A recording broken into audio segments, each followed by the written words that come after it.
लोगोफोर दिनैनि बे गुबुन मोनसे गोदान आपडेट भिडिअहाय नोंथांमोन गासैखौबो बरायहरनाय थालाय बायदि नोंथांमोननिसिम आसा खालामो भिडिअखौहाय जागायनायनिफ्राय जोबजासिम नायलांगोन होननानै। एक्चुअली नोंथांमोनाथ' भिडिअनि टाइटेल आरो थाम्बनेलाव नायनानै एसेब्लाबो हमनो हाखादोंआनो जानांगौ दे लोगोफोर। दिनै आं मा भिडिअनि सायावहाय आपडेटखौ लानानै फैदों। लोगोफोर जाय बिथांमोना भिडिअखौ नायनो थाखाय इन्टारेस्ट मोनो बिथांमोनाल' नायलांबाय थाबानो जाबाय दे लोगोफोर। आरो नोंथांमोना भिडिअखौ मोजां मोनदोंब्ला अन्नानै खनसे लाइक खालामनानै होथारदे लोगोफोर। एक्चुअली लोगोफोर आं दिनैहाय बे बोसोरावहायसो फैनो गोनां जोंहा बर'नि आबुं सावथुननि सायावहायनो आं नोंथांमोननिसिम दिनैहाय आपडेटखौ लानानै फैदों दे लोगोफोर। लोगोफोर जाय सावथुननि मुङानो जादों जांख्रिथायनि थैसाम 2 दे लोगोफोर। एक्चुअली नोंथांमोनाथ' जांख्रिथायनि थैसाम 1 खौहाय माखासे बोसोरसो सिगांहाय नोंथांमोना गोबां मानसिफोरानो अनसायखादों आरो गोबां मानसिफोरानो नायखादोंआनो दे लोगोफोर। लोगोफोर जाहा दा बिनिनो जांख्रिथायनि थैसाम आबुं बर' सावथुननि पार्ट 2 नि ट्रेलारखौहाय बिथांमोना आरडि मशन पिक्चार्स इउटुब चेनेलनि गेजेरजोंहाय दाख्लैहाय रिलिज खालामनानै होनाय जाबाय दे लोगोफोर। बेनिखायनो जाय बिथांमोना दासिम जुदि बे जांख्रिथायनि थैसाम 2 आबुं बर' सावथुननि अफिसियेल ट्रेलार भिडिअखौहाय नायाखै अब्ला नोंथांमोना थाबैनो आरडि मशन पिक्चार्स इउटुब चेनेलाव थांनानैहाय नोंथांमोना नायनानै लाहैदो दे।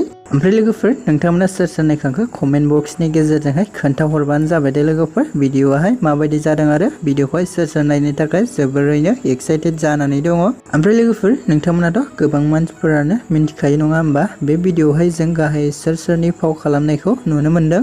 एक्चुअली लोगोफोर जों बे जांख्रिथायनि थैसाम आबुं बर' सावथुनावहायनो गाहायै फाव खालामनायखौ नुनो मोन्दों। बर'फोरनि गोजाम आरो गोदान आर्टिस्टफोरनिनो जों गोबां फाव खालामनायखौ बे आबुं सावथुनावहाय नुनो मोनगोन दे।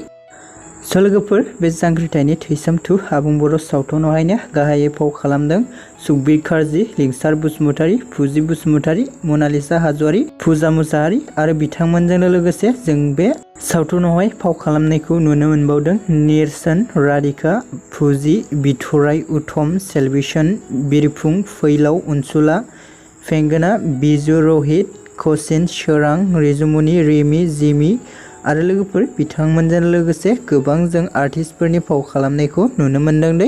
ओमफ्राय लोगोफोर नोंथांमोनाथ' मिन्थिखायो नङा होमबा जोंहा बे जांख्रिथायनि थैसाम 2 आबुं बर' सावथुनखौहाय सोर डिरेक्सन खालामदों होनोब्ला पंकज लाहारी बिथाङा दे लोगोफोर। लोगोफोर नोंथांमोना दासिम जुदि बे जांख्रिथायनि थैसाम 2 आबुं बर' सावथुननि अफिसियेल ट्रेलारखौ जुदि दासिमबो नायाखै अब्ला नोंथांमोना थाबैनो आरडि मशन पिक्चार्स इउटुब चेनेलावहाय थांनानै नोंथांमोना नायनानै लाहैदो दे लोगोफोर। आरो लोगोफोर नोंथांमोना कमेन्ट खालामबानो जाबाय दे बे बोसोरनि फैनो गोनां आबुं बर' सावथुननि सोमोन्दै आपडेटखौ लाबोनांगौ लाबोनाङा कमेन्टनि गेजेरजों फोरमायहरबानो जाबाय दे लोगोफोर।